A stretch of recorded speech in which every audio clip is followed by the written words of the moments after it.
what I know from you, what are the potential in growth for the Indian solar and wind sector over the next 5 years? Have any planning for that? What do you feel?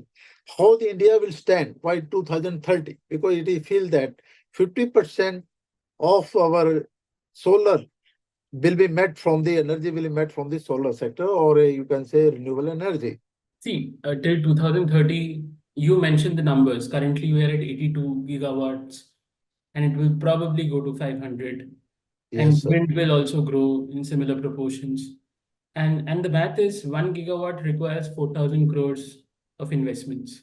Okay. Assuming 75% comes from debt, 1,000 crores per gigawatt comes from equity. Okay. So to build 400 gigawatts, we need 4 lakh crores. That's about Okay. $50 billion of Right, sir. equity money and around Right. 200 or $150 billion of debt money. Now, for equity money, the risk is such that one needs a return of at least 15 to 17% in rupee terms of return on Okay. equity for the investments to make sense. Mm-hmm. And for debt, it is what it is.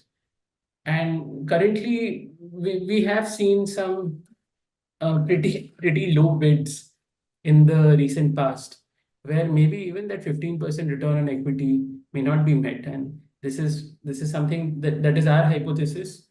The founders in the panel may know better.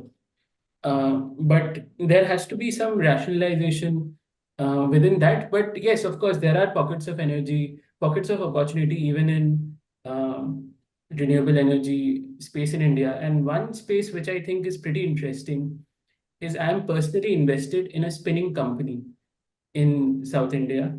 And that spinning company, and spinning is a textile process where fiber is spun into a yarn, which is pretty energy intensive.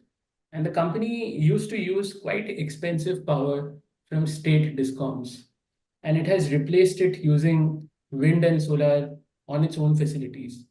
And the IRR for shifting is actually very attractive. It's more than 18 to 19% equity IRR. So that's a very good replacement of uh, non-renewable energy with renewable energy, and which is very profitable also. So there are many pockets like that which exist in commercial and industrial, which are seeing tremendous growth and which can meet the 15 to 17% equity IRRs. So these are the segments, more profitable segments within the renewable energy space, which we find as equity investors find most interesting.